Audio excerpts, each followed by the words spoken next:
I still remember the first time I visited an aquarium. I was little, sitting in the front row, completely amazed as a dolphin leaped out of the water right in front of me. Everyone was clapping, smiling, taking videos, and I was too. At that moment, it felt magical. Good evening, everyone. My name is Sofia Galindo, and today I want to discuss the reality behind animal entertainment, because I now understand that what seemed entertaining on the surface can often hide a much darker reality. Today, I will explore why animal entertainment is so appealing, reveal the truth behind what we see, highlight the cost for the animals, and most importantly, what we as a community can do to make a change. It's not just about revealing the truth, it's about taking a step to do better. The reality of animal entertainment is very different from what we see.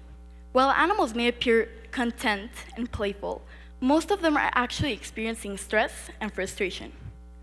According to Britannica, animals in captivity often present repetitive behaviors such as swaying, pacing, and swimming in circles, something rarely seen in the ocean.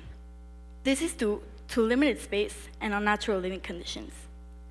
In fact, a sweeping study on captive mammals found that some animals have up to 100 times less space in captivity than they would in the wild. Animals that would normally roam across a space of 4 full soccer fields are instead confined to a single parking lot space.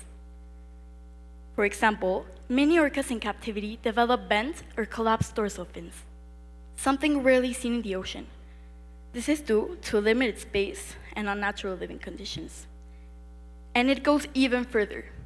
In many marine parks, animals are trained through food deprivation, meaning they have to perform tricks before they are allowed to eat. Can you imagine being forced to do something you don't want to just to be fed? For many animals, this isn't just imagination, it's their everyday reality. One main reason why animal entertainment is so appealing is because it gives us something we rarely experience, the opportunity to see animals up close. In the wild, most of us wouldn't be able to stand just a few feet away from a dolphin or even an elephant. But in places like SeaWorld, that distance disappears. Watching the animals interact and perform gives us a sense of wonder. It feels exciting and almost magical. The biophilia hypothesis says that humans are naturally drawn to living things because throughout history, nature and animals were important for our survival. Early humans often depended on animal behavior to understand if an area was safe or dangerous. Calm animals usually meant the area was safe, while sudden silence, fear, or aggressive behaviors could warn people about predators or danger nearby. Because of this, entertainment doesn't just feel fun, it feels exciting. Many people assume animals are safe and benefiting from captivity. These places are designed to make animals seem comfortable and happy. However, according to Earth.org, many zoos and aquariums focus more on profit and entertainment than actual conservation.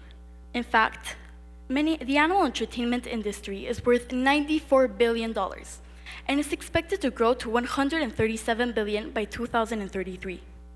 When so much money is involved, profit often becomes more important than the well-being of the animals. So while visitors think they are helping animals, they may actually be supporting a system built around human enjoyment. That's why animal entertainment is so powerful. It doesn't just entertain us, it convinces you. Now, I want you to imagine you're a young orca whale called Tilikum, captured in the ocean in Iceland when you were only 2 years old. One moment, you're swimming freely beside your mother and family, and the next, you're separated from them forever. Now, imagine being taken across the world to a small tank in Canada, where you're forced to live with 2 older orcas that are constantly attacking you. And to train you, food is taken away until you perform tricks for human enjoyment. This wasn't temporary. This became Tilikum's life for the next 33 years.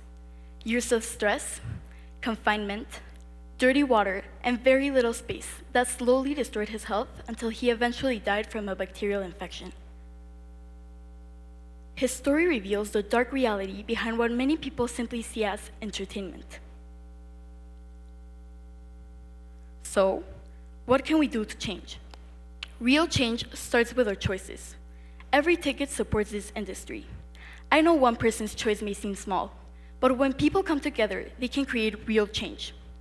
After the story of Telecom became known in 2013, many people stopped supporting SeaWorld, and the company's stock dropped by almost 50%, and the revenue went down by almost 90%.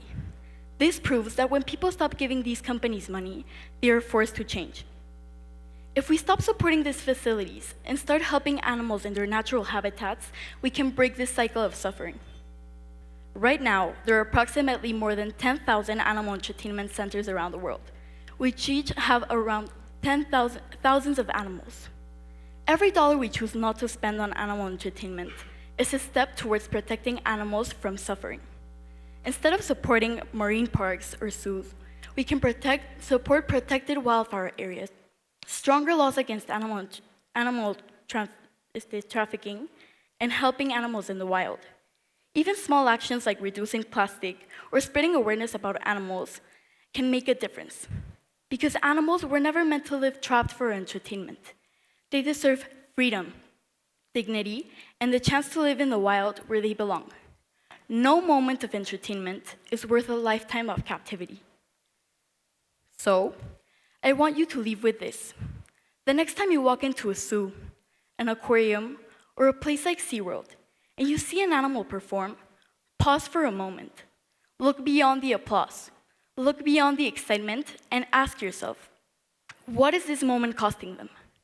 Because today we've seen that animal entertainment isn't just about fun. It's about perception. It's about what we choose to accept without questioning. And most importantly, it's about the impact our choices have on the lives of those who cannot speak for themselves. The truth is, change doesn't require something big or impossible. It starts small. It starts with awareness. It starts with a single decision to say, this isn't okay anymore. Because animals were never meant to live for entertainment. They were meant to live freely in the environments they belong to. And in the end, the question isn't whether we enjoyed the show. It's whether we are ready to choose compassion over convenience. Thank you.